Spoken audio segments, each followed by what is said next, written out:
여러분 안녕하세요. 한 주간 다 잘 지내셨습니까? 이제 무더운 여름이 다 지나가고 있는 것 같습니다. 여러분 기억하세요? 작년 이맘때였습니다. 딱 이맘때였죠. 주일 예배 드리는 그 아침에 휴스턴 전체가 물난리가 나서 어떤 분들은 집을 다 버려야 되고 또 자기가 가졌던 수많은 재산들 다 버리고 왔어야 되는 그런 마음 아픈 그런 과거가 있었습니다. 아직도 여전히 집을 재건하지 못하고 세우지 못하신 분들도 여전히 계시고 또 그 일들 때문에 힘들어 하시는 분도 계시고 또 어떤 분들은 다시 일어나서 열심히 서 계신 분도 계십니다. 이러한 환경 속에 우리 모두가 느헤미야 말씀을 읽으면서 모두가 함께 일어나고 함께 힘을 얻고 다시 서는 그런 기회가 됐으면 좋겠습니다. 저 여러분 말씀을 통해서 다시 한번 서는 그런 기회 되기를 원하며 오늘은 느헤미야 7장에 관련된 다시 제목을 제가 어떻게 했냐면 정착시키기라는 제목으로 여러분과 함께 생각해 보기를 원합니다. 느헤미야가 52일간 성벽을 재건했습니다. 성벽을 재건하고 나서 그 안에 이제 사람들을 채워 넣어야 되는데 어떻게 그들을 채워 넣었는지에 대한 이야기가 오늘 7장 말씀입니다. 그 내용으로 함께 들어가 보도록 하겠습니다. 자, 7장 1절에 보면 이런 이야기를 합니다. 성벽을 다시 쌓고 다시 쌓는다는 말은 허물어진 성벽을 쌓는다는 겁니다. 52일 만에 쌓았죠.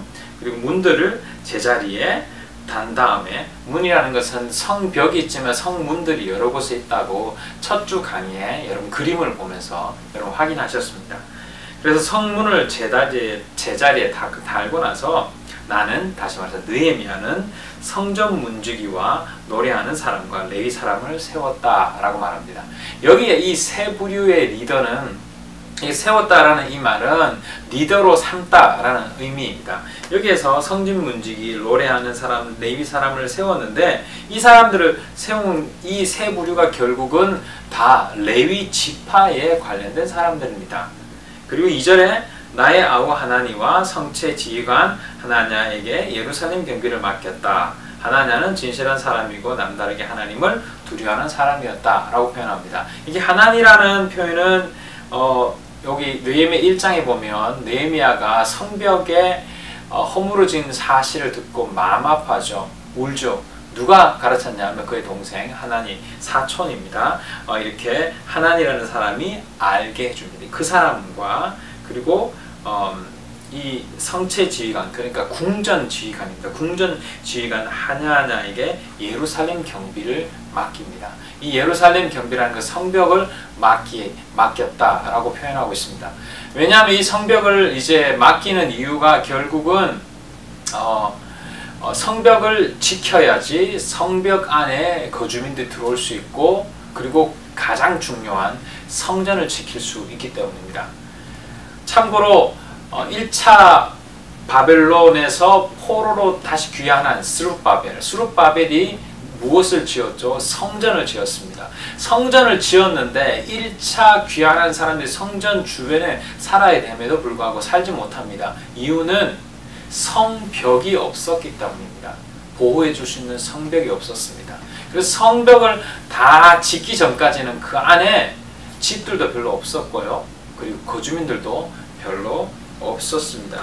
그 내용이 어디에 나오냐면 4절에 보면 이렇게 말합니다. 성읍은 크고 넓으나 인구가 얼마 안 되고 제대로 지은 집도 얼마 없었다. 그 이유는 1차 귀환자들, 2차 귀환자들, 그리고 다시 말해 또 3차 귀환자들까지 다 포함해서 성벽이 완공되지 못했기 때문에 다시 말해서 안전하지 못했기 때문에 그 안에 거주할 수 없었습니다.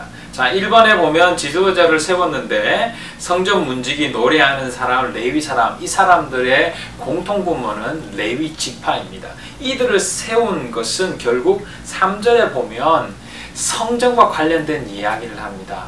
3절에 어떤 이야기가 나오냐면 성문은 해가 떠서 있을 때 문을 열고 해가 떠 있을 때 문을 닫으라고 합니다. 그 이유가 뭐냐면 그 안에 성전을 지켜야 되고 그 안에 이스라엘 백성들을 지켜야 되는데 컴컴해지거나 어두워졌을 때 문을 닫거나 열게 되면 외부 세력들이 들어올 수 있기 때문에, 다시 말해서 아직도 전시 상황이었고 민감한 상황이었기 때문에 그 당시에 해가 중천에 떠 있는 상태에서 성문의 문을 열게 하고 성벽의 문을 열게 하고 성벽의 문을 닫게 했다. 이런 일에 관련된 레위 지파를 세운 이유는 결국 성전을 관리할 수 있는 일을 해야 됐기 때문에 그들에게 그 역할을 맡겼다라고 이야기할 수 있습니다. 자, 또 하나 더 이렇게 예루살렘 경비를 맡은 하나니와 하나냐의 특징은 무엇이냐라고 질문했는데, 이들은 어떤 사람이었냐면 진실한 사람이었고 남다르게 하나님을 두려워하는 사람이었습니다. 하나님을 두려워하지 않고 진실하지 않으면 하나님의 성전과 하나님의 성벽을 지키는데 어려움이 있을 수밖에 없습니다. 왜냐하면 하나님은 신실하신 분이시고 하나님은 진실하신 분이시기 때문에 그러한 사람을 사용하시기를 원하십니다. 자, 그렇게 해서 그러면 지금 설명한 대로 1번 문제를 제가 다 여러분에게 설명을 드렸습니다. 자, 그리고 여기 보면 2번에 보면 성읍을 정착시키는 내용이 4절부터 5절이 나오고 그 후반부 전체가 다 나오는데, 이 상황에서 이제 느헤미야는 현상을 파악합니다. 보니까 성전은 이미 만들어졌고 성벽이 만들어졌는데 성벽 안에 사람이 없는 겁니다. 왜지? 당연하게 제가 조금 전에 설명을 드렸습니다. 성벽이 없기 때문에 그들이 거주할 수 있는 곳이 없었습니다. 그래서 더 안전한 곳으로 가다 보니까 성전과 더 멀리 떨어진 곳에서 생활하고 안전한 곳에 있었습니다. 그래서 어떻게 할까 고민을 하고 있었는데 성령께서 감동을 주십니다. 어디에 나오냐면 5절에 보면 이런 말이 나옵니다. 귀족들과 관리들과 일반 백성을 모아서 가족별로 등록시키도록 나의 하나님이 나의 마음을 감동시켰다. 이 현상을 보고 나서 어떻게 할까 고민하며 기도하고 있는데 하나님의 영, 성령이 마음을 감동시킵니다. 아, 가족별로 등록을 시키면 되겠구나. 가족별로 등록을 시켜서 안에 집어넣으면 되겠구나 라는 그런 아이디어를 하나님께 주셨습니다. 근데 그 가족별로 어떻게 할까? 그냥 사람들이, 여러분 한번 상상해 보십시오. 엄청난 많은 숫자들이 왔는데 누구의 가족인지 이 사람이 어떤 집안지 막 다 섞여 살지 않습니까? 그리고 그들도 그들이 편한 곳에 다 흩어져 있잖아요. 그들을 모을 수 있는 건 가족별로 모아야 되겠구나 라는 그런 아이디어가 생기는 것 동시에 1차 기환했던 스룹바벨이 만들었던 가족별 명단이 있었습니다. 그게 5절 후반부에 보면 마침 나는 1차로 돌아온 사람들의 가족별 등록부를 찾았는데 거기에 다음과 같이 적혀 있었다. 그리고 여러분 기절할 내용이 나옵니다. 6절부터 72절까지 누구의 자손은 몇 명이고 누구의 자손은 몇 명이고, 그래서 여러분 이걸 읽다 보면 잠오시는 분이 있고 성경책을 덮으실 분이 있는데 너무 힘드시면 다 안 읽으셔도 돼요. 읽으셔도 되는데, 예를 들어 6절부터 해서 돌아온 사람들의 숫자를 쭉 설명하고 있습니다. 누구의 자손, 그리고 레비 사람, 제사장, 노래하는 점, 성전 문지기, 솔로몬을 섬기는 종들, 뭐 느디딘 사람들, 뭐 그런 내용들이 쭉 나오는데 거기에 대한 내용들을 여러분 보시면 되고요. 거기에 관련된 숫자를 말씀드리면 66절입니다. 66절에 보면 이런 내용이 나오죠. 돌아온 회중의 수는 모두 42,360명이었다. 42,360명. 다시, 그러니까 이건 여기 이 명단은요, 여러분 1차입니다. 1차로 돌아온 사람들의 숫자가 42,360명이었는데 그 중에서 종으로 왔던 사람이 7,337명, 그리고 노래하는 사람이 245명이었다. 이 노래하는 사람은 뭐냐면 하나님을 찬양하는 사람입니다. 그 우리가 말하는 성가대라고 표현하죠. 뭐 찬양대 아니면 월십팀, 찬양팀, 그런 사람들이 이 부류로 되어 있었다라고 표현하고 있습니다.